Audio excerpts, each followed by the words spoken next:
যে জায়গার মধ্যে আমি আপনাদেরকে বলছিলাম, তো কোরআন একটা বড় নিয়ামত, যেটা আল্লাহর নবীকে দান করা হয়েছে, এটা কাউকে দান করা হয় নাই। যেভাবে আমার নবী এবং নবুয়ত কুদরতের সবচেয়ে বড় বহিঃপ্রকাশ এবং নবুয়তের সর্বাগ্রে সর্বোচ্চে আমার নবী অবস্থান করে, ঠিক সেভাবে আপনি যদি নবুয়ত বুঝতে চান, নবুয়তের সুঘ্রাণ নিতে চান, নবুয়তের রং ঢং আকৃতি প্রকৃতি বুঝতে চান, নবুয়তের মহানত্ব বুঝতে চান, নবুয়তের বিস্তৃতি বুঝতে চান, নবুয়ত কিভাবে মানুষের অন্তর্জগতের রেভলিউশন তৈরি করে, আপনি যদি সেটা বুঝতে চান, নবুয়ত কিভাবে কাজ করেছে আপনি যদি সেটা বুঝতে চান, নবুয়ত দাওয়াতের কাজ কিভাবে করেছে, নবুয়তের আখলাক, নবুয়তের অ্যারোমা, নবুয়তের ফ্র্যাগ্রেন্স, নবুয়তের বিশালত্ব, নবুয়তের ঘনত্ব, নবুয়তের গভীরতা, নবুয়তের মুআজিজা, নবুয়তের তাবৎ জিনিস যদি আপনি বুঝতে চান, কিভাবে বুঝবেন? ভেলায়েতের মাধ্যমে। কিসের মাধ্যমে? ভেলায়েতের মাধ্যমে। তাইলে ভেলায়েত নবুয়তকে প্রেজেন্ট করে, নবুয়ত কুদরতকে প্রেজেন্ট করে। আপনি বুঝতে পেরেছেন?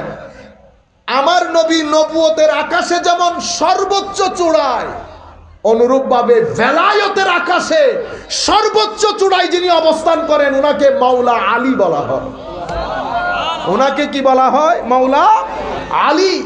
এবং মাওলা আলীর শান যার মাধ্যমে সবচেয়ে বেশি ফুটে উঠেছে, তাকে গৌসুল আজম আব্দুল কাদের জিলানী বলা হয়।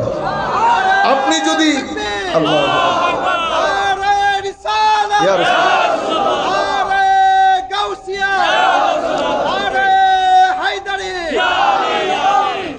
আপনি যদি মাওলা আলীর শান, মাওলা আলীর ভেলায়েতের গভীরতা, ঘনত্ব, বিশালত্ব যদি আপনি বুঝতে চান, তো সেটা বুঝতে হলে সব আল্লাহর ওয়ালি ওয়ালি, কিন্তু সব আল্লাহর ওয়ালির ভেলায়েত এক জায়গায়, হুজুর গৌসুল আজম আব্দুল কাদের জিলানীর ভেলায়েত আরেক জায়গায়।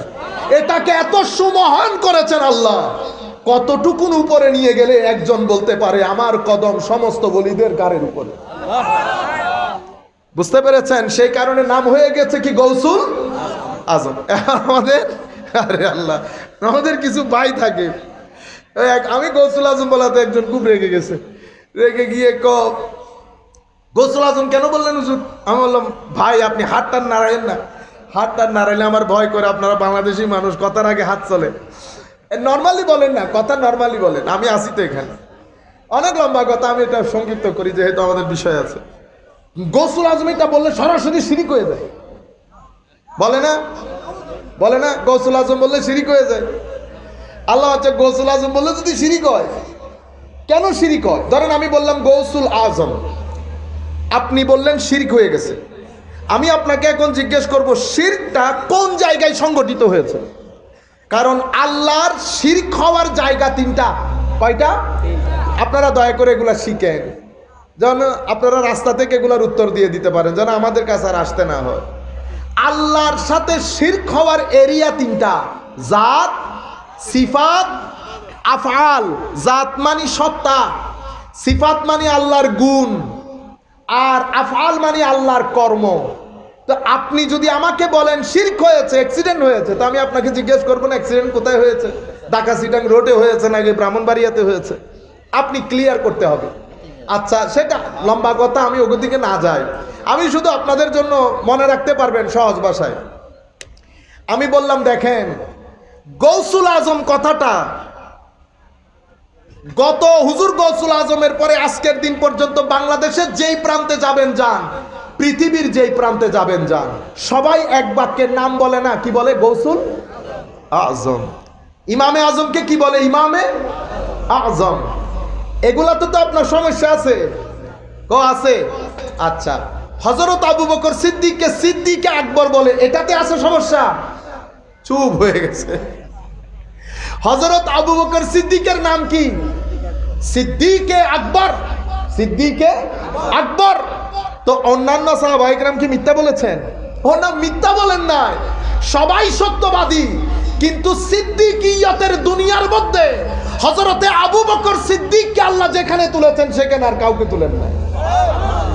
কিন্তু আপনি যদি সিদ্দিকে আকবর শরীয়তের দৃষ্টিতে চিন্তা করেন তো সিদ্দিক আকবর একমাত্র আল্লাহ। কেন? কোরআনে পাকের মধ্যে আল্লাহ ঘোষণা করেছেন ওয়ামান আসদাকু মিনাল্লাহি কিলা, আল্লাহর চেয়ে বড় সত্যবাদী কে? তা আল্লাহ বলছে আমার চেয়ে বড় কেউ সত্যবাদী নাই। আপনি নাম দিয়ে দিলেন কি? সিদ্দিকে। সিদ্দিকে কবির বললো সারা যাইতো, নাম দিয়ে দিয়েছেন সিদ্দিকে আকবর, সুপারলেটিভ ডিগ্রি, এর উপরে আর কোনো degree. The greatest, the greatest. তো যখন বলছেন দ্য গ্রেটেস্ট, গ্রেটেস্টের উপরে তার কোনো গ্রেটেস্ট নাই। তো আপনি এটা কেমনে বললেন? কোরআনে তো আল্লাহ বলছে আল্লাহ সবচেয়ে বড় সত্যবাদী। সিদ্দিকে আকবর, পুরা পৃথিবীর বুকে, ফেসবুক নাই, মিডিয়া নাই, পুরা পৃথিবীর বুকে সিদ্দিকে আকবর। এর পরের সাহাবীকে উমর রাদিয়াল্লাহু আনহু, টাইটেল কি? ফারুকে আজম। তো ফারুক তো সত্য মিথ্যার মধ্যে ফারাককারী আমার আল্লাহ, কিন্তু আপনি উমরকে বলছেন ফারুকে আজম, সবচেয়ে বড় সত্য মিথ্যার মধ্যে ফারাক সৃষ্টিকারী। এখানে শিরক বলবেন? বলবেন না, না, সব জায়গায় শিরক হয় না। এটা প্রত্যেক সাহাবীর যার যার অবস্থান। ওসমানে গনিও ফারুক, আলীও ফারুক, অন্যান্য সাহাবায়ে কেরামও ফারুক, কিন্তু ফারুকিয়তের জমানায় হযরত উমর ফারুকের অবস্থান যেখানে আল্লাহ নিয়ে গেছেন, কুল কায়নাত বলে ফারুকে আজম। উসমানে গনি, গনিকে, গনি তো আল্লাহ, আল্লাহু হুয়াল গনি ওয়া আনতুমুল ফুকারা, তোমরা গরিব, আল্লাহ গনি। শিরিক হইছে? ও ভাই এখানেও শিরিক নাই, ওখানেও শিরিক নাই। আপনারা এটার মধ্যে, আমি ওনাকে জিজ্ঞেস করে আচ্ছা শিরিক টিরিক বাদ দেন, আপনি আমাকে বলেন, আপনি হুজুর গৌসুল আজমের জীবনী পড়েছেন?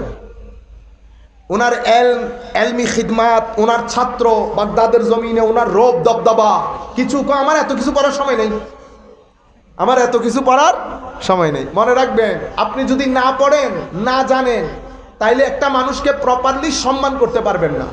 কারণ ধরেন আমার পাশে যিনি বসে আছেন, ইনাকে আমি চিনি বিদায় সম্মান করব। আমি যদি ওনাকে নিয়ে এখন চট্টগ্রাম শহরে যাই, কি হবে? দেখতে সুন্দর স্মার্ট হিসেবে মানুষ হয়তো একটা চেয়ার দেবে, কিন্তু ওনার যে অ্যাকচুয়াল সম্মান সেটা দিতে পারবে না। আজহার থেকে যদি আমি আমার কোনো প্রফেসরকে নিয়ে আসি, এখানে তো হয়তো আপনারা স্টেজেও তুলতে দিবেন না, মানুষ সুন্দর হিসেবে হয়তো স্টেজে দিয়ে কোনার মধ্যে বসাই দিবেন। আপনি মানুষকে না চিনলে সম্মান দেওয়া যায় না। আমার নবীকে চিনার জন্য আল্লাহ নাম দিয়েছেন মোহাব্বত, আহমদ, মাহমুদ। কেন? যাতে আপনি চিনতে পারেন, চিনলে সম্মান, চিনলে সম্মান। হুজুর গৌসুল আজমকে আপনি না চিনেন বিদায় বলছেন। কাশ যদি জানতেন ইনি কে, ইনার নানাকে, বেলায়েতের জমিনে হুজুর গৌসুল আজমকে পাবেন একমাত্র, যার নানাও ওলি, নানিও ওলি, খালাও ওলি, মাও ওলি, বাবাও ওলি। চিন্তা করতে পারবেন? মানুষের এক দুইজন ওলি হয়। হযরত আব্দুল্লাহ সৌমাই হুজুর গৌসুল আজমের নানা, হুজুর গৌসুল আজমের নানা। হযরতে আব্দুল্লাহ সৌমাইর স্ত্রী হুজুর গৌসুল আজমের নানি। তৎকালীন যুগের মহিলাদের মধ্যে সবার মধ্যে পরিচিতি ছিল একজন আল্লাহ ওয়ালা হিসেবে, আল্লাহ ওলিয়া ছিলেন। হুজুর গৌসুল আজমের খালা, তখনকার সময়ে পরিচিত মুখ, সবাই জানতেন আল্লাহর ওলিয়া। ঘরানার একটা নাম ছিল, এই ঘরানার এই ঘরানার সদস্য বাদ দাও, এই ঘরানার যারা খেদমত করে, এদের বাগানের যারা চাকর বাকর, তারাও জমানার ওলি, তারাও জমানার। কারণ সবাই হযরত আব্দুল্লাহ সৌমাইর কাজ করতেন। হুজুর গৌসুল আজমের আব্বা জানো 8 বছর খেদমত করেছেন হযরত আব্দুল্লাহ সৌমাই রাদিয়াল্লাহু তাআলা আনহু।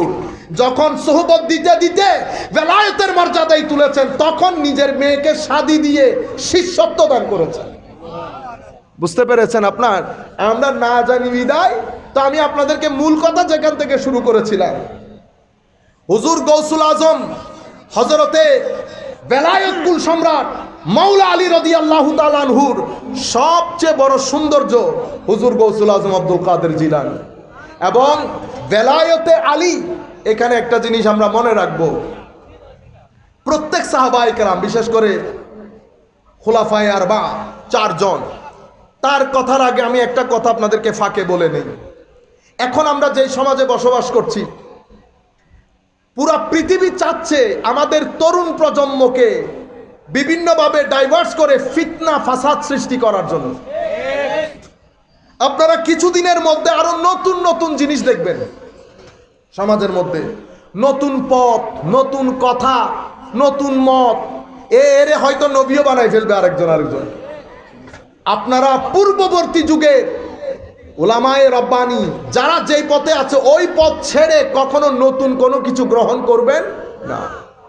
উম্মতে মুসলিমা সাহাবায়ে কেরামের ইজ্জত আজমতের উপর ঐক্যমত্য, ইজ্জত আজমতের উপর ঐক্যমত্য। সাহাবায়ে কেরামকে কেন্দ্র করে, আলে বাইত রাসূলকে কেন্দ্র করে উম্মতের মধ্যে মেইনলি দুইটা পক্ষ হয়ে গেছে। এক পক্ষ খারেজিয়তের দিকে গেছে, আরেক পক্ষ শিয়তের দিকে গেছে। কেউ হযরত আলী কাররামাল্লাহু ওয়াজহাহুল কারীম, আলে বাইত রাসূল, আলে বাইত রাসূলের মহব্বত, আজমত, ভক্তি, শ্রদ্ধা এগুলার নাম দিয়ে সাহাবায়ে কেরামের গালিগালাজের বাজার গরম করে। আবার কেউ সাহাবায়ে কেরামের কথা বলতে গিয়ে হযরত আলী রাদিয়াল্লাহু তাআলা আনহুর শান যেটা আমার নবী দান করেছেন এটা বলে না। উম্মত দুই দিকে এক্সট্রিম হয়ে গেছে। এরা এদেরকে শিয়া বলে। আমি কিছুদিন আগে হযরত আলী রাদিয়াল্লাহু তাআলা আনহু সংক্রান্ত কয়েকটা কথা হাদিস পড়তে গিয়ে দেখলাম উলামায়ে আহলে সুন্নাত এভাবে অনলাইনের মধ্যে চেক করার জন্য লিখতেছে উলামায়ে আহলে সুন্নাত এই হাদিসগুলাকে মওদু বলেছে, মানে বানোয়াট হাদিস। যত জায়গায় হযরত আলীর শান ও মান আমার নবীর মাধ্যমে, যত জায়গায় হযরত আলী রাদিয়াল্লাহু তাআলা আনহুর শান ও মান বর্ণিত হয়েছে প্রত্যেক হাদিসের মধ্যে কি বলেছে? হয় বানোয়াট নয় দুর্বল। কি বলেছে? দুর্বল, বানোয়াট। আহলে সুন্নাত ওয়াল জামাতকে ভিতরে ঢুকলাম। আহলে সুন্নাত ওয়াল জামাত হচ্ছে শেখ ইবনে তাইমিয়া, ওনার ছাত্র ইবনে জৌজি, পরবর্তী যুগে আলবানী, আরো শেখ আব্দুল ইবনে বাস, শেখ হুসাইমিন, ইনারা আহলে সুন্নাত ওয়াল জামাত। আর ইবনে হাজার আসকালানি ওখানে ওনারা নাই, বুখারী নাই। পূর্ববর্তী যুগের মুহাদ্দিসিন, পরবর্তী যুগের মুহাদ্দিসিন, ইমাম যাহাবি, এত বড় বড় লোক কেউ নাই। আহলে সুন্নাত ওয়াল জামাত মানে কারা? ওই ওরা। আপনি বুঝতে পারেন এটাকে কি বলে? খারেজিয়ত বলে। মনে রাখবেন প্রত্যেক সাহাবী এক একজন এক এক জায়গার জন্য বিখ্যাত। কারো মধ্যে ইলমে শরীয়তের জ্ঞান অনেক বেশি, ফতোয়া দিত। কারো মধ্যে কেরাতের জ্ঞান অনেক বেশি। কারোর মধ্যে সম্পত্তি বন্টন প্রক্রিয়ার যে জ্ঞান সেটা বেশি। কারো মধ্যে লিডারশিপ অনেক কঠিন। কারো মধ্যে কেস হ্যান্ডেল করার ক্ষমতা অনেক বেশি। এক একজন এক এক বিশেষত্বে বিশেষিত। আপনারা বুঝতে পেরেছেন? হযরত আলী রাদিয়াল্লাহু তাআলা আনহু ইলম এবং ভেলায়ত, ইলম এবং ভেলায়ত এই দুই দিকে হযরত আলীর কোনো মেসালই নাই। সুবহানাল্লাহ। হযরত আলীর কোনো মেসালই নাই ইলম এবং ভেলায়তের ক্ষেত্রে। আরো দারুণ একটা হাদিস আমি আপনাদেরকে পড়ে শোনাই। একটা নির্দিষ্ট একটা প্রেক্ষাপট, হযরত আলী রাদিয়াল্লাহু তাআলা আনহু, আপনারা জানেন ফিতনা ফাসাদ যখন শুরু হয়েছে সেই সময়ে একজন সাহাবী হযরত সাদ রাদিয়াল্লাহু তাআলা আনহুকে হযরত আলী রাদিয়াল্লাহু তাআলা আনহু সম্পর্কে কটু বাক্য বলতে বলা হয়েছে। উনি বলছেন, না, আমি তো হযরত আলী সম্পর্কে বলবো না। কেন? তিনটা কারণে। কোন তিনটা কারণ? তিনটা কারণের একটা কারণ হচ্ছে আমি নিজের কানে শুনেছি আমার নবী হযরত আলীকে বলছেন, আলী তুমি আর আমি, তুমি আর আমি, তোমার অবস্থান আমার দিক থেকে সেই অবস্থায় যেটা হযরত হারুনের ছিল মুসা আলাইহিস সালামের দিক থেকে। শুধু এতটুকু, ইল্লা আন্নাহু লা নুবুওয়াতা বাদি, কিন্তু আমার পরে কোনো নবী আসবে না, আমার পরে কোনো নবী আসবে না। তাহলে আপনি শান, মান, মকাম, মর্যাদা হুজুর করিম সাল্লাল্লাহু আলাইহি ওয়াসাল্লাম কোথায় তুলে দিয়েছেন চিন্তা করতে পারবেন। নাম্বার টু বলছে, আমি নিজের কানে শুনেছি খাইবরের যুদ্ধে হযরত আলী রাদিয়াল্লাহু তাআলা আনহুর চোখে একটু সমস্যা ছিল। উনি সফরের মধ্যে আসতে দেরি করে ফেলছেন। আমার নবী সাহাবায়ে কেরামের মধ্যে ঘোষণা দিলেন, লা উতিয়ান্না রায়াতা গাদান রাজুলুন ইউহিব্বুহুল্লাহু ওয়া রাসূলুহু।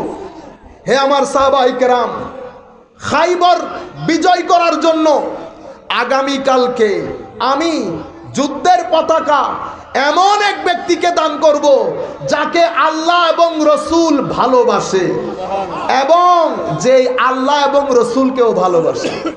মুহিব এবং মাহবুব, শুধু নিজে ভালোবাসেন না, ওনাকেও আল্লাহ আল্লাহ রসুল ভালোবাসেন। এটা আমার নবীর জবানে এই ঘোষণা শুনে সাহাবায়ে কেরামের ঘুম হারাম হয়ে গেছে। সাহাবায়ে কেরাম সারা রাত চিন্তা করছে, সবার দৃষ্টি আমার নবীর শেকেলে পাকের দিকে, আমার নবীর নুরানি জবানের দিকে, যে কাল সকালে উঠে কাশ যদি আমার নবী আমার নাম বলে দিত। সবাই চাচ্ছে যার যার নাম বলুক। সকাল হলো, সবাই আমার নবীর দরবারে, সবার চোখ আমার নবীর জবানে পাকের দিকে। কার নাম ঘোষণা করবে, কার নাম ঘোষণা করবে? আপনারা পুরো সিচুয়েশনটা মাথার মধ্যে আনেন, কি হচ্ছে কি হচ্ছে আপনারা বুঝতে পারছেন? আমাদের প্রাইম মিনিস্টার যদি মন্ত্রী পরিষদের মধ্যে বলেন আগামী কালকে 10 দিনের জন্য আমি কেউ একজনকে তোমাদের মধ্য থেকে প্রধানমন্ত্রী করব, সবার ঘুম হারাম হয়ে যাবে না? সবাই তো চাইবে। আমি জিনিসটা বোঝানোর জন্য আমি চাচ্ছি কথাটা শোনার আগে ফিলিংসটা আসুক, আপনারা ফিলিংসটা ভিতরে আনেন। সবাই বসা, শুনশান নীরবতা। আমার নবী সাল্লাল্লাহু আলাইহি ওয়াসাল্লাম সেই অবস্থার মধ্যে হযরত আলীকে ডাকলেন, ডেকে যুদ্ধের পতাকা হযরত আলীর হাতে হস্তান্তর করলেন। যুদ্ধের পতাকা হযরত আলীর হাতে, এটা হযরত আলীর জীবনে আমার নবী সাল্লাল্লাহু আলাইহি ওয়াসাল্লামের পক্ষ থেকে সবচেয়ে বড় পুরস্কার ছিল। সবচেয়ে বড়, সবাই মনে করেছে এটাই বড় পুরস্কার, এর চেয়ে বড় পুরস্কার আর নাই। আমার নবী সাল্লাল্লাহু আলাইহি ওয়াসাল্লাম তৃতীয়বার, তৃতীয় কথা যেটার কারণে আমি অনেক সম্মান করি, তৃতীয় কথা হচ্ছে নাজরানের ইহুদিরা আসলো, বলা হলো ফাকুল তাআলাউ নাদউ আবনাআনা ওয়া আবনাআকুম ওয়া নিসাআনা ওয়া নিসাআকুম ওয়া আনফুসানা ওয়া আনফুসাকুম। আসো তোমরা তোমাদের স্ত্রী, তোমাদের পুত্র, তোমাদের পরিবারকে ডাকো, আমিও আমার স্ত্রী পুত্র পরিবারকে ডাকি। তো সেই জায়গার মধ্যে আমার নবী 4 জনকে ডেকেছেন, ফাতেমাতুজ জাহরা রাদিয়াল্লাহু আনহা, ইমামে হাসান, ইমামে হুসেন এবং হযরতে আলী কাররামাল্লাহু ওয়াজহাহুল করিম, হায়দারে কাররাম, আসাদুল্লাহিল গালিব আলী ইবনে আবি তালিব রাদিয়াল্লাহু তাআলা আনহুকে চাদরের মধ্যে নিয়েছেন এবং উনি বলছেন আমি নিজের চোখে সেটা দেখেছি, সেই কারণে হযরত আলী সম্পর্কে কিছু কথা বলা আমার পক্ষে সম্ভব নয়। আপনারা বুঝতে পেরেছেন? 3টা জায়গা তুলে ধরেছেন উনি।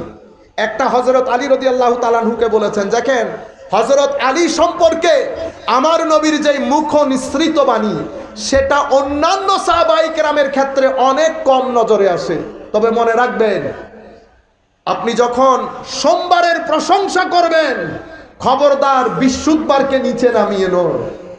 বৃহস্পতিবারকে যখন উপরে তুলবেন তো শুক্রবারকে নিচে নামিয়ে নয়। আমাদের এখানে আমরা বৃহস্পতিবারকে তুলতে গিয়ে শুক্রবারের উপর জুলুম করি। মনে রাখবেন, প্রত্যেক সাহাবায়ে কেরাম, বিশেষ করে খুলাফায়ে রাশেদা যারা প্রথম তবকার সাহাবী, প্রত্যেকেই যার যার অবস্থানে আছে, কিন্তু হযরত আলী রাদিয়াল্লাহু তাআলা আনহুর আলাদা অবস্থা, আলাদা বিশেষত্ব, যেটা অন্য সাহাবায়ে কেরামের সাথে শেয়ার্ড হয় নাই। তাইলে একটা হচ্ছে আমার পরে কোনো নবী নাই, কিন্তু আপনার সাথে আমার সম্পর্ক যেভাবে হারুনের সাথে মুসার সম্পর্ক। কাল পতাকা যাকে দেওয়া হবে সে আল্লাহ আল্লাহ রসুলকে ভালোবাসে, আল্লাহ আল্লাহ রসুলও তাকে ভালোবাসে। এটা কত বড় নিয়ামত, বুঝতে পারতেছেন? হুজুর গৌসুল আজমের যেমন নানাও ওয়ালি, নানিও ওয়ালিয়া, খালাও ওয়ালিয়া। হুজুর গৌসুল আজমের শান দেখেন, বাবা ওয়ালি, মা ওয়ালিয়া। হযরতে আলী কাররামাল্লাহু ওয়াজহাহুল করিম, আপনি মা বলেন, বাবা বলেন, এবং বাবা বললে অনেকে আবার কেমন কেমন করে, বুঝছেন? প্রত্যেকে যার যার অবস্থানে থাকেন। তবে মনে রাখবেন, দ্বীনের দাওয়াত প্রথম যার ঘরে কুরাইশদেরকে ডেকে আমার নবী দিয়েছেন, এবং যার ঘরে ছাগল জবাই হয়েছে সেটা হযরত আলী বিন আবি, হযরত আবু তালেবের ঘর, হযরত আবু তালেবের ঘর। পরে যার যার অবস্থান। হযরত আলী কাররামাল্লাহু ওয়াজহাহুল করিম শ্বশুরের দিক থেকে তিনি সেই জাত না, এগুলার ক্ষেত্রে হযরত আলী নিরালা, কারোর সাথে কোনো তুলনা নাই। 2 সন্তান হাসান এবং হুসাইন, সাইয়্যিদা শাবাবে আহলিল জান্নাহ, স্ত্রী সাইয়্যিদাতু নিসাই আহলিল জান্নাহ। এই দিক থেকে হযরত আলীর কোনো মেসাল নাই। সম্মানিত উপস্থিতি, এরপর বিদায় হজ্জের ভাষণ থেকে ফেরত যখন আসছেন, আমার নবী সাল্লাল্লাহু আলাইহি ওয়াসাল্লাম ঘোষণা দিলেন। কি ঘোষণা আপনারা জানেন? যেই দিন হযরত আলীর বেলায়েতের ঘোষণা দিয়েছেন। কি বলেছেন আমার নবী সাল্লাল্লাহু আলাইহি ওয়াসাল্লাম? আমি যার মাওলা, আলীও তার মাওলা। ওয়া হুয়া ওয়ালিয়ুন কুল্লি মুমিন, ওয়া হুয়া ওয়ালিয়্যু কুল্লি মুমিন বাদি। আমার পরে আমি যার মাওলা, আলীও তার মাওলা। আমার পরে আলী সমস্ত মুমিনের মাওলা। আমার পরে আলী সমস্ত মুমিনের মাওলা। সম্মানিত উপস্থিতি, সমস্ত সাহাবায়ে কেরামের প্রতি মহব্বত, এটা ঈমানের একটা নিশানা। ঈমানের একটা নিশানা। মুহাজির সাহাবায়ে কেরামের প্রতি মহব্বত ঈমানের নিশানা। আমার নবীর আজওয়াজে মুতাহারার প্রতি মহব্বত ঈমানের নিশানা, কোনো সন্দেহ নাই। কিন্তু দুই জাতের মহব্বতকে আমার নবী বিশেষ করে ঈমানের নিশানা বলেছেন। যেই কারণে ইমাম মুসলিম আলাদা চ্যাপ্টার করেছেন উনার মুসলিম শরীফের মধ্যে। চ্যাপ্টারের নাম কি দিয়েছে? বাবুদ দলিল, বাবুদ দলিল আলা আন্না হুব্বাল আনসার ওয়া আলী রাদিয়াল্লাহু আনহুম মিনাল ঈমান ওয়া আলামাতিহি ওয়া বুগদাহুম মিন আলামাতিন নিফাক। ইমাম মুসলিম মুসলিম শরীফের মধ্যে আলাদা চ্যাপ্টার করেছে। কি করে জানেন? উনি চ্যাপ্টার করেছেন এই অধ্যায় এটার উপর দলিল প্রমাণ যে হযরত আলী এবং আনসারের প্রতি মহব্বত ঈমানের নিদর্শন।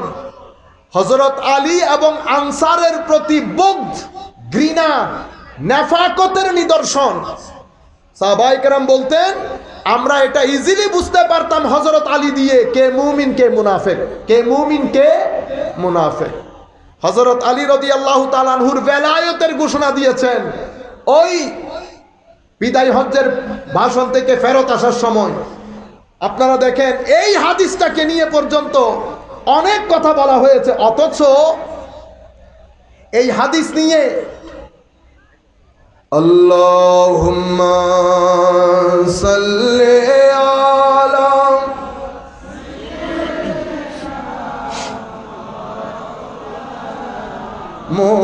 মুহাম্মদ ওয়া আলা আলি সাইয়্যিদিনা মাওলানা মুহাম্মদ লা ইলাহা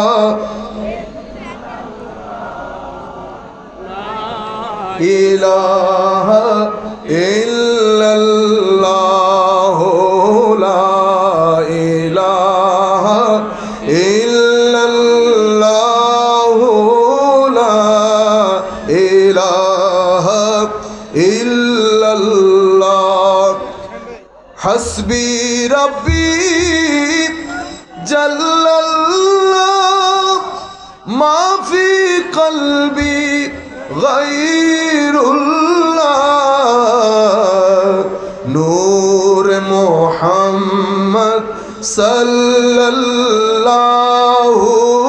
লা ইলাহা ইল্লাল্লাহ লা ইলাহা ইল্লাল্লাহ লা ইলাহা লা ইলাহা ইল্লাল্লাহ মুহাম্মাদুর রাসূলুল্লাহ সাল্লাল্লাহু আলাইহি ওয়াসাল্লাম।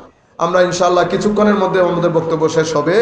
আমরা আপনাদেরকে বলতে যাচ্ছি এই যে বেলায়েতের হাদিস, এটা ইমাম ইবনে উকদা এবং ইমাম যাহাবী, এটা হয়তো আপনারা বুঝতেও পারবেন না, আমি জাস্ট আলেম ওলামা যারা দেখে তাদের জন্য এই হাদিসটা বর্ণনা করেছেন যেই যেই রাস্তায়, যেই যেই তরিকা বলি আমরা, তুরুক হাদিসের বর্ণনা 128 ধরনের তরিকা। কয়টা তরিক এই হাদিসে? 128। এরপরে আমার শেখ হুজুর শেখুল ইসলাম প্রফেসর ডক্টর মোহাম্মদ তাহেরুল কাদরি, উনি ওনার একটা কিতাব লিখেছেন এই হাদিসে বেলায়েতের উপর। আল কেফায়া ফি হাদিসিল ভিলায়া, এটার উপর উনি আরো 25টা তরিকা অ্যাড করেছেন। আমি আপনারা বোঝার জন্য বলছি, একটা সংবাদ আপনারা যদি 153 জন ব্যক্তির মাধ্যম থেকে আপনারা শুনেন, খবরটা সম্পর্কে আপনাদের কোনো সন্দেহ থাকবে? একটা হইলে সন্দেহ, দুইটা হইলে সন্দেহ, তিনটা হইলে সন্দেহ, 153। তো উনি আরো 25টা অ্যাড করে এই হাদিসের বর্ণনা সূত্র 153টা হাদিস তরিক, 153 তুরুকে হাদিস বর্ণিত হয়েছে। সেই হাদিসের উপর খারেজি জেহেন ব্যক্তি এই হাদিসকে কি করে ফেলেছে? সাইড করে ফেলেছে। এবার আসেন, আনা মাদিনাতুল ইলম ওয়া আলিয়ুন বাবুহা। হুজুরে করিম সাল্লাল্লাহু আলাইহি ওয়াসাল্লাম ইরশাদ করছেন, ফামান আরাদাল ইলমা ফালিয়াতিল বাব। কি বলেছে? আনা মাদিনাতুল ইলম ওয়া আলিয়ুন বাবুহা ফামান আরাদাল ইলমা ফালিয়াতিল বাব। এই হাদিস 70টা তুরুক, 70 তুরুকের মধ্যে অসংখ্য হাদিসের কিতাবে অসংখ্য মুহাদ্দিসিন বর্ণনা করেছেন, কিন্তু এই হাদিসটাকে বলা হয়েছে বানোয়াট। আপনারা বুঝতে পেরেছেন? সেই পরিমাণ খারেজিয়ত উম্মতে মুসলিমার ঘাড়ে চেপে বসেছে। একদিকে আলে বাইতে রাসূলের নাম নিয়ে, হযরতে আলে বাইতে রাসূলের মুহাব্বতের নাম নিয়ে এখানের ভিতরে ঢুকে সাহাবায়ে কেরামের শানে বেয়াদবি হচ্ছে, আর একদিকে সাহাবায়ে কেরামের নাম দিয়ে এখানে ঢুকে আলে বাইতে রাসূলের শানে বেয়াদবি হচ্ছে। আপনারা মাথায় রাখবেন, সাহাবায়ে কেরাম মাথার উপর, আলে বাইতে রাসূলও মাথার উপর, দুইটাই আমাদের ঈমান। মর্যাদার ক্ষেত্রে অবশ্যই উপর নিচ আছে, আমরা সেই উপর নিচে না যাই, সাধারণ শ্রেণী। মনে রাখবেন, আলে বাইতে রাসূল আমাদের ঈমানের অংশ, তাজিমে সাহাবা আমাদের ঈমানের অংশ। কেউ যদি আলে বাইতে রাসূলের নাম নিয়ে সাহাবায়ে কেরামের শানে ইদার উদার করে একটু ধাক্কা মেরে কথা বলতে চায়, তো বুঝতে পারবেন ফিতনা। কি বুঝবেন? ফিতনা। একেবারে সাহাবায়ে কেরাম সবাই তো আর এক স্ট্যাটাসের সাহাবী না। সাহাবায়ে কেরামের মধ্যে স্ট্যাটাস 10টা। কয়টা? 10টা স্ট্যাটাস।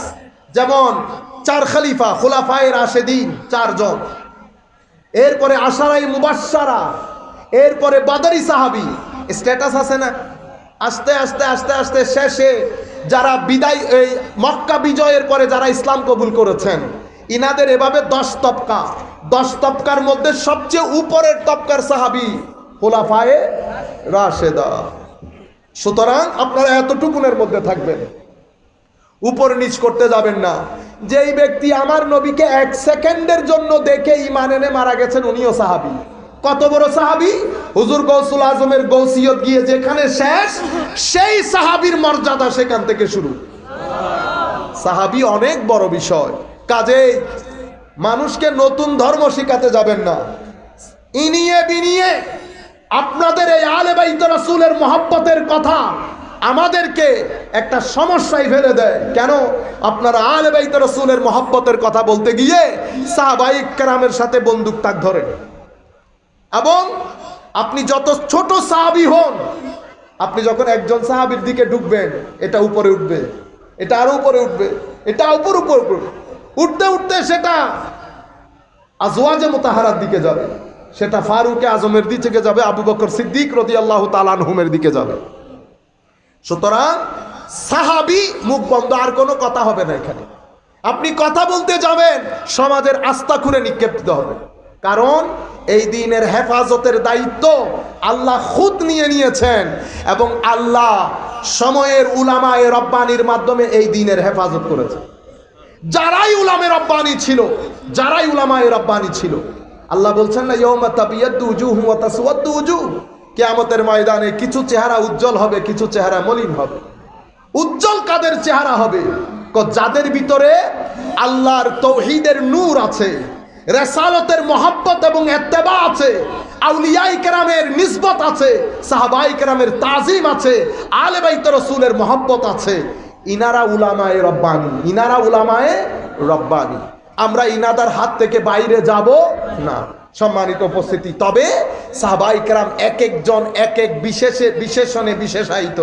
হযরত আলী রাদিয়াল্লাহু তাআলা আনহুর ক্ষেত্র যখন আসে বেলায়েতের জন্য, ইলমের জন্য, হযরত আলীর কোনো জুড়ি নাই।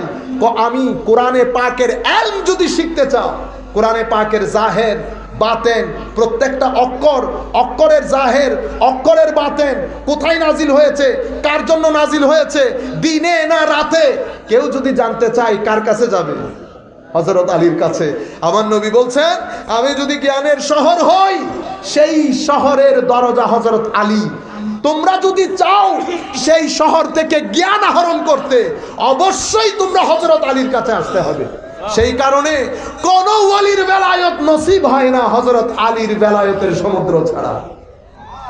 আনা মদিনাতুল ইলম ওয়া আলীউন বাবুহা ফামান আরাদাল ইলমা ফালিয়াতিল বাব। যারা ইলম চায়, ইলমে বেলায়েত চায়, ইলমে শরীয়তের গোপন তত্ত্ব চায়, তাফাক্কুহ ফিদ্দীন চায়, হিকমত চায়। কেন? কারণ হিকমতের সর চশমা বানিয়েছেন আল্লাহ উম্মতে মুহাম্মাদের মধ্যে হযরত আলী রাদিয়াল্লাহু তাআলা আনহুকে। আমার নবী বলছেন, আনা দারুল হিকমা ওয়া আলীউন বাবুহা। আমি ইলমের যেমন শহর, আমি হিকমতেরও শহর। ইলমের দরজা যেমন আমার শহরের আলী, হিকমতের দরজাও হযরতে আলী। মনে রাখবেন, ইলম এবং হিকমত এটা আলাদা জিনিস। কিভাবে আলাদা জিনিস? মনে রাখবেন, আমাদের এখানে এই যে ওয়াজের ময়দানে গত 10-20 বছরে ফিতনা হচ্ছে না, ফিতনাগুলা কিন্তু আগে হইতো না। আগে হইতো না, এখন কেন হয়? আগে যারা ওয়াজ করতেন তারা আলেমে রব্বানি ছিলেন। আলেমে রব্বানি হওয়ার জন্য ইলম লাগে, সিজদা লাগে, হালাল রুজি লাগে, ইবাদত লাগে, রাতে সিজদা দিতে হয়, কোরআনের তিলাওয়াত করতে হয়, মানুষকে সহযোগিতা করতে হয়, ইখলাস লাগে, সত্যিকার অর্থে আল্লাহিয়তের মধ্যে, নবীর রিসালতের মধ্যে, ইশকের মধ্যে ফানা হয়ে যেতে হয়। যখন কোনো ব্যক্তি এই সমুদ্রগুলোর মধ্যে ফানা হয়ে আল্লাহর রঙে, রসুলের রঙে রঙিন হওয়ার মাধ্যমে আল্লাহর রঙে রঙিন হয়, তখন আল্লাহ তাকে হিকমতের জ্ঞান দান করে। পূর্ব যুগের আলেমে দিন সবাই আলেমে রব্বানি ছিল, হিকমতের জ্ঞান ছিল। সেই কারণে কোন ওয়াজ কোন জায়গায় কখন করবেন ওনারা সবচেয়ে ভালো জানতেন। সেই কারণে ওনাদের ওয়াজের মধ্যে কখনো ফিতনা হয় নাই। আল্লাহ দ্বীনের দাওয়াতের কাজ করতে বলেছেন শুধু তাদেরকে যাদের মধ্যে হিকমত আছে। উদউ ইলা সাবিলি রাব্বিকা বিল হিকমা। কেউ হাদিস পড়াবেন, কেউ ফিকা পড়াবেন, কেউ তাফসীর পড়াবেন, কেউ ইসলামিক ক্লাসিক্যাল সায়েন্স পড়াবেন, এক এক সাবজেক্ট। মাওলা দ্বীনের দাওয়াত কারা দেবে? দ্বীনের দাওয়াত শুধু আমার বান্দার ওলিরা দেবে, আমার বান্দার ওলিরা দেবে। কেন? কারণ ওলি বাদে ওয়াজ হয় না। আপনারা যদি এখানে বলেন হুজুর এখন ওয়াজ করবেন না, আমরা ওয়াজ করতে পারবো না। আমরা কিসের ওয়াজ? উত্তর দেখেন ঠিক নাই। ভালো করে নামাজ পড়ি না, পাঞ্জা গানা, তাহাজ্জুদ বাদ দিলাম, নফল বাদ দিলাম। যেই ব্যক্তি পকেটে টাকা রেখে দেয় তাকে আলেম বলে, যেই ব্যক্তি পকেটের টাকা মানুষকে দিয়ে দেয় তাকে বলি বলে। তাকে কি বলে? বলি। এই কাজ আপনি করে আমি করে দেখাতে পারবো? আপনি আমারে পিটাইলেও দেখাইতে পারবো? আমরা পারবো না। আমার নবীর দরবারে টাকা আসার দের আমার নবী মানুষের মধ্যে বন্টন করে দিতেন। আল্লাহ জমিনের মধ্যে আমরা এটার এক্সাম্পল দেখতে চাই। আমার আল্লাহ বলছে ওলিদের থেকে দেখলে পারবে। আল্লাহর ওলিদের শান, হুজুর গৌসুল আজম 40 দিরহাম মা দিয়েছিলেন, ঠিক তো? এই 40 দিরহাম বাগদাদের জমিনে পৌঁছার সাথে সাথে বিতরণ করে দিয়েছে। পকেটে টাকা নাই, কোথায় যাবে এখন? না 2-3 মাস পর পর টাকা পাঠাতেন। টাকা হুজুর গৌসুল আজমের হাতে আসার দের মানুষকে দিয়ে দিতেন। শেষ পর্যন্ত মাদ্রাসা নিজামিয়ার হোস্টেল থেকে বের করে দেওয়া হয়েছে। আপনি এখানে খেতে পারবেন না। কেন? এখানে থাকতে হলে তো টাকা লাগবে। হ্যাঁ, আপনাকে মাদ্রাসায় আবার মাদ্রাসা আপনারা এখানকার মাদ্রাসা মনে করিয়েন না। আমি মাদ্রাসা নিজামিয়া বলছি। তৎকালীন বিশ্বের হারবার্ডে পড়তেন হযরতে গৌসুল আজম আব্দুল কাদের জিলানী, যেই বিশ্ববিদ্যালয়ের ভিসি ছিলেন, চ্যান্সেলর ছিলেন ইমাম গাজালি এবং ইমাম ইবনে জাওজির মতো ব্যক্তি। যে বিশ্ববিদ্যালয়ের চ্যান্সেলর, এটা তৎকালীন যুগের হারবার্ড কুল কায়নাতের লোক এসে ওই বিশ্ববিদ্যালয়ে পড়তেন। সেই বিশ্ববিদ্যালয়কে আমি আরবিতে মাদ্রাসা বলতেছি, আপনি আবার আমাদের মাদ্রাসা মনে করবেন। সেই বিশ্ববিদ্যালয়ের যিনি চ্যান্সেলর ইমাম ইবনে জাওজি, উনি হুজুর গৌসুল আজমের মজলিসে, দরসের মজলিসে বসে হুজুর গৌসুল আজমের ইলমের সমুদ্রের ঢেউ দেখে বেহুশ হয়ে পড়ে গেছে। বেহুশ হয়ে পড়ে গেছে। এই হুজুর গৌসুল আজম নানার কাছ থেকে টাকা আসরদের গরিবদেরকে দিয়ে দিতেন, গরিবদেরকে দিয়ে দিতেন। আনফাক ফি সাবিলিল্লাহ, আল্লাহর রাস্তায় মানুষকে দিয়ে দেওয়া। যেভাবে কোরআন তিনটা জিনিস কোরআন জায়গায় জায়গায় বলেছেন, আল্লাহর ইবাদত, মা বাবার প্রতি সম্মান, টাকা মানুষকে দিয়ে দেওয়া, এটা কোরআনের শান। কোরআন শুরুতেই তো বলছেন ওয়া মিম্মা রাযাকনাহুম ইউনফিকুন। আপনি যেখানে যান, যখন কোরআন ওয়ালিদের কথা বলছে, তখন কোরআন কি বলে দেখেন, আল্লাযীনা ইউনফিকুনা ফিস সাররাই ওয়াদ দাররা ওয়াল কাযিমিনাল গায়যা ওয়াল আফিনা আনিন নাস ওয়াল্লাহু ইউহিব্বুল মুহসিনিন। এই যে টাকা দিয়ে দেওয়া, এটা আল্লাহর ওলিদের শান, এটা আপনি কোথাও পাবেন না। বের করে দিয়েছে, গাছের পাতা লতা খেয়ে হুজুর গৌসুল আজম দিন কাটিয়েছে। 1-2 বছর না, 30 বছর হুজুর গৌসুল আজম নিদারুণ কষ্টে দিন কাটিয়েছে। এবং ওই 30 বছর হুজুর গৌসুল আজমের মুশাহাদা মুরাকাবা এত উপরের পর্যায়ে চলে গেছে, উনি নিজেই বলছেন দারাস্তুল ইলমা হাত্তা সিরতু কুতুবা, এমন জ্ঞান শিখেছি শেষ পর্যন্ত আল্লাহ আমাকে কুতুবিয়তের মর্যাদা দান করে ফেলেছে। ইলম এক জিনিস, এলমের সাথে যখন আমল লাগে, ইখলাস লাগে, ইনফাক মানুষকে বেধড়ক দান করা, এটা যখন একসাথে হয়, রাতের সিজদা যখন একসাথে হয়ে যায়, এলমের সমুদ্র থেকে ময়লা আবর্জনা বের হয়ে যায়, অহংকার বের হয়ে যায়, হিংসা বের হয়ে যায়, শয়তানের ওয়াসওয়াসা বের হয়ে যায়। তখন যে এলম থাকে সেটা নূরে খুদাবন্দির রূপ ধারণ করে। নূরে খুদাবন্দির রূপের মধ্যে যখন সিজদার নূর পড়ে, এটা আয়নার মতো হয়ে যায়, এটা আরো বড় আয়না হয়। হুজুর গৌসুল আজম বলে, এক সময় তোমার সিনার ভিতরে আল্লাহ একটা আয়না দিয়ে দেন, সেই আয়নার মধ্যে ঘুরে ঘুরে তুমি পুরো বিশ্ব দেখতে পারো। কিসের মাধ্যমে দেখছেন? মুজাহাদা আছে না, এটা এমনিতে না, শুধু কারামত বর্ণনা করলে হবে না। গাছের পাতাকে শেষ পর্যন্ত হুজুর গৌসুল আজম এমন হয়েছে, হাঁটতে গেলে তাপাস করে পড়ে যেত, শরীরের মধ্যে শক্তি ছিল না হুজুর গৌসুল আজম আব্দুল কাদের জিলানী রাদিয়াল্লাহু তাআলা আনহু। এই জন্য সবগুলা যখন অ্যাড হয়, তখন মানুষের ভিতরে হিকমতের সমুদ্র। তখন কি হয়? তখন উনি এমন এমন কথা বলেন, এটা আপনি বইয়ের মধ্যে পাবেন না। এবার আপনি খুঁজেন হুজুর কোত্থেকে বলছে, এটা সিনা থেকে বলছে। সিনার মধ্যে জ্ঞান আসলো কোত্থেকে? আল্লাহ দিছে। কি দিছে? আল্লাহ। এটা কেমনে দেয়? যেমনে খিদিরকে দিছে, যেমনে আপনারা খিজির বলেন না, কি বলেন? খিজির। এ যেমনে খিজিরকে দিছে তেমনে কিভাবে? ও আতাইনাহু রাহমাতান ওয়া আল্লামনাহু মিন লাদুন্না ইলমা। আমি খিজিরকে আমার পক্ষ থেকে বিশেষ রহমত দান করেছি এবং বিশেষ এলম দান করেছি, যে এলম সৃষ্টির স্বভাব পরিবর্তন করে ফেলতে পারে। হযরতে খিজির নৌকা ছিদ্র করেন নাই? নৌকা ছিদ্র করলে দরকার ছিল ছিদ্র দিয়ে পানি এসে নৌকা ডুবে যাওয়া দরকার ছিল না, কিন্তু পানি ছিদ্র দিয়ে ঢুকে নাই। কেন? এটা এলমে লদুন্নির শান। এলমে লদুন্নি সৃষ্টির প্রকৃতি পরিবর্তন করে দিতে পারে, সেটা কিতাবের জ্ঞান পারে না। সেই কারণে আমার আল্লাহ বলছেন, দরস এমনিতে দাও, দ্বীনের দাওয়াত দিতে হলে হিকমত লাগে, ওয়াজ করতে হলে হিকমত লাগে। ওয়াজ হিকমতের জ্ঞান ছাড়া হয় না, হিকমত সিজদা ছাড়া হয় না, ইখলাস ছাড়া হয় না। শুধু আমি নামকা ওয়াজতে পীর হয়ে গেলে হবে না। হযরতে লুকমানের ওয়াজকে আল্লাহ কোরআনের মধ্যে বর্ণনা করেছেন। হযরত লুকমানের ওয়াজকে আল্লাহ কোরআনের মধ্যে বর্ণনা করেছেন। কি বলেছেন? ওয়ালাকাদ আতাইনাহু লুকমানাল হিকমা। মাওলা লুকমানের ওয়াজ কোরআনে বর্ণনা করলেন কেন? কারণ লুকমানকে হিকমত দেওয়া হয়েছে। এই জন্য আল্লাহ বলছেন উদু ইলা সাবিলি রাব্বিকা বিল হিকমা ইউতিল হিকমাতা মান ইয়াশা। তো হযরতে রাসূল কারীম বলছেন, আমি সেই হিকমতের শহর, সেই শহরের দরজার নাম হযরতে আলী।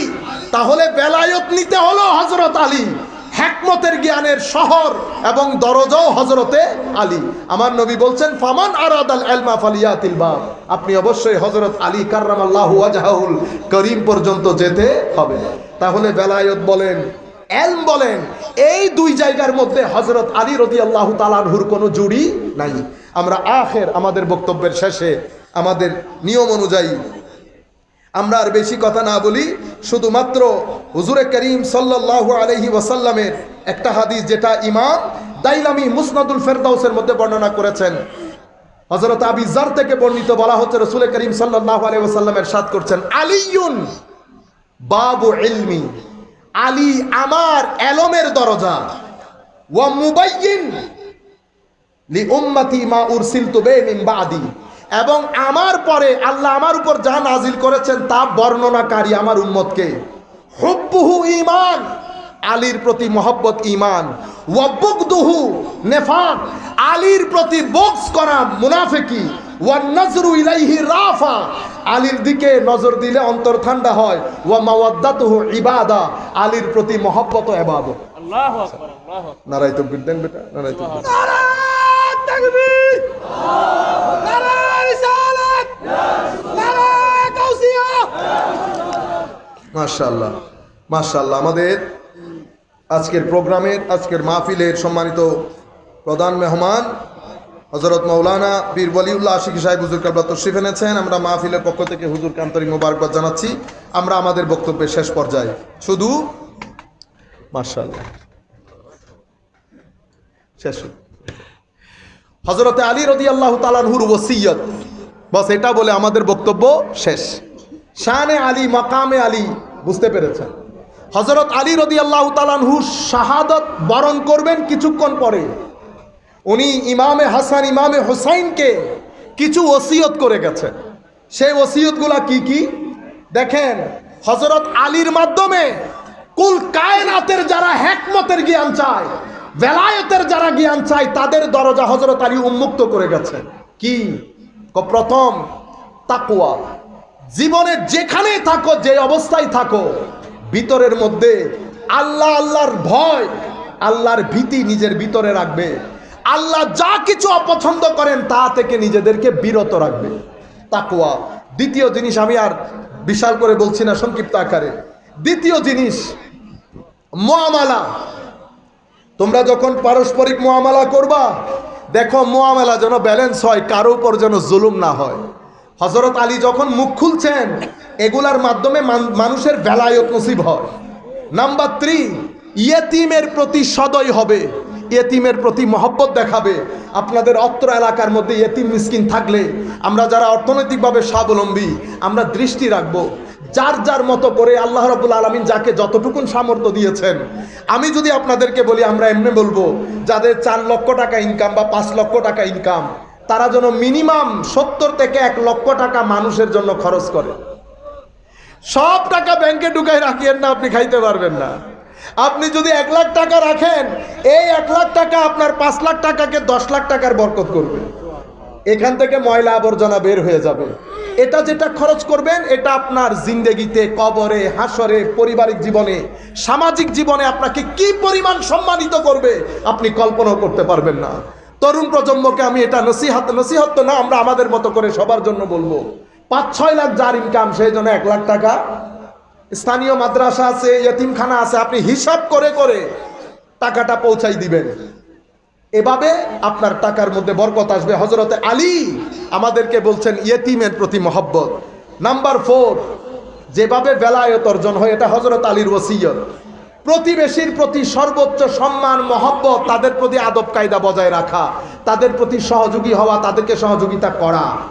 এরপরে যা কিছু আল্লাহ কোরআনে বলেছেন, তো খবরদার এর বাইরে যাবে না। এবং তুমি যে অবস্থায় থাকো, যেখানেই থাকো, যে অবস্থার মধ্যে থাকো, খবরদার কখনো দিন ছেড়ে দিবে না। অর্ধ পৃথিবীর শাসক যখন পৃথিবী ছেড়ে চলে যাচ্ছেন, নিজের সন্তানদের মাধ্যমে আমাদের কানে এই ওসিয়ত পৌঁছিয়ে দিচ্ছেন। অর্ধ পৃথিবীর শাসক বলছে, কোনো অবস্থায় যেন আমরা দিন ছেড়ে না দিই। সম্মানিত উপস্থিতি, এরপরে হযরত আলী রাদিয়াল্লাহু তাআলা আনহু বলছেন, আমি তোমাদেরকে বলছি পারস্পরিক সম্পর্ক বজায় রাখবা, একজন আরেকজনের জন্য টাকা খরচ করবা। আমি শুধু মহব্বত কত বড় এগুলা জানলে তো হবে না, ওসিয়তটা বুঝতে হবে না। পারস্পরিক সম্পর্ক এবং একজনের প্রতি একজনের সহযোগিতা, টাকা খরচ করা। হযরত আলী বলছেন, কাউকে কখনো ইগনোর করিও না, কখনো কারো পিছনে লাগিও না। এরপরে আমল বিল মারুফ নাহি আনিল মুনকার, সব সময় সোসাইটির মধ্যে ভালো কাজকে প্রমোট করা, মন্দ কাজকে নিচে ফেলানো, এগুলোর জন্য কাজ করবা। কি হবে? কোনো জালেম কখনো তোমার শাসক হবে না। আপনারা বুঝতে পেরেছেন? এটা হযরত আলী রাদিয়াল্লাহু তাআলা আনহুর ওসিয়ত। আল্লাহর দরবারে দোয়া করি, মাওলাই করিম যতটুকু তৌফিক দিয়েছেন, আমি চেষ্টা করেছি সবকিছু মিলিয়ে একটা নির্দিষ্ট মেসেজ আপনাদেরকে দেওয়ার জন্য, যেন আপনারা মেসেজটা নিতে পারেন, মেসেজটা আপনাদের সহজ মনে হয়। অনেক সহজ। আমরা অতি দূর, অতি দৌড়াদৌড়ি, একেবারে মানে পাগল হয়ে যাও, এটা ছেড়ে দেন। আমার নবী বলছে, যা তোমার রিজিকে আছে তা না খেয়ে তুমি পৃথিবী থেকে যেতে পারবে না। যা তোমার তকদিরে নাই, তুমি কিয়ামত করে ফেললো, সেটা তোমার পকেটে আসবে না। সুতরাং জীবনের ব্যালেন্স করেন, কতক্ষণ সময় পেটের জন্য, কতক্ষণ সময় মনের জন্য দিবেন, এটা আমরা ব্যালেন্স করি, রুটিন করি, আল্লাহর দরবারে তওবা করি। মাওলাই করিম আমাদের হামি ও নাসির হোক, মাওলাই করিম আমাদের কবুল করুক। আমা আলাইনা ইল্লাল বালাগুল মুবিন। আসসালামু আলাইকুম ওয়া রাহমাতুল্লাহি তাআলা ওয়া বারাকাতুহু।